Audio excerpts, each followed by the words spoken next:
La peinture peut métamorphoser une pièce, mais le fait de l'appliquer sur les fissures et les trous ne les fera pas disparaître. Pour éviter qu'ils ne soient encore plus visibles, vous devez les réparer. Voici les outils qu'il vous faut. Couteau à mastic, papier sablé, éponge, pinceau, cadre à reboucher et apprêt. Si vous avez l'intention de suspendre de nouveau vos tentures murales ou étagères, vous pouvez peindre les clous ou les crochets de suspension.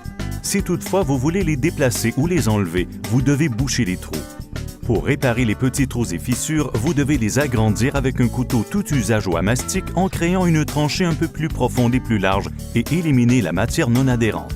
Les trous de clous sont un autre élément qu'il faut fréquemment réparer. Les clous de plaque-au-plâtre qui dépassent doivent être enfoncés au marteau en évasant légèrement l'orifice. Pour éviter qu'ils ne ressortent, insérez des vis de plaque-au-plâtre dans le montant de chaque côté du clou soulevé. Ensuite, éliminez la poussière ou les débris avec une brosse, un aspirateur ou un chiffon. Sinon, la capacité de séchage et d'adhérence du mastic sur la surface du mur peut être amoindrie. Commencez par mettre du mastic sur le couteau, puis étendez-le sur la surface en exerçant une pression uniforme. Selon la profondeur du trou ou de la fissure, vous allez peut-être devoir recommencer plus d'une fois, mais assurez-vous que chaque couche est bien sèche. Ensuite, poncez légèrement avec un papier sablé à grains fins et essuyez la surface avec un chiffon ou une éponge humide.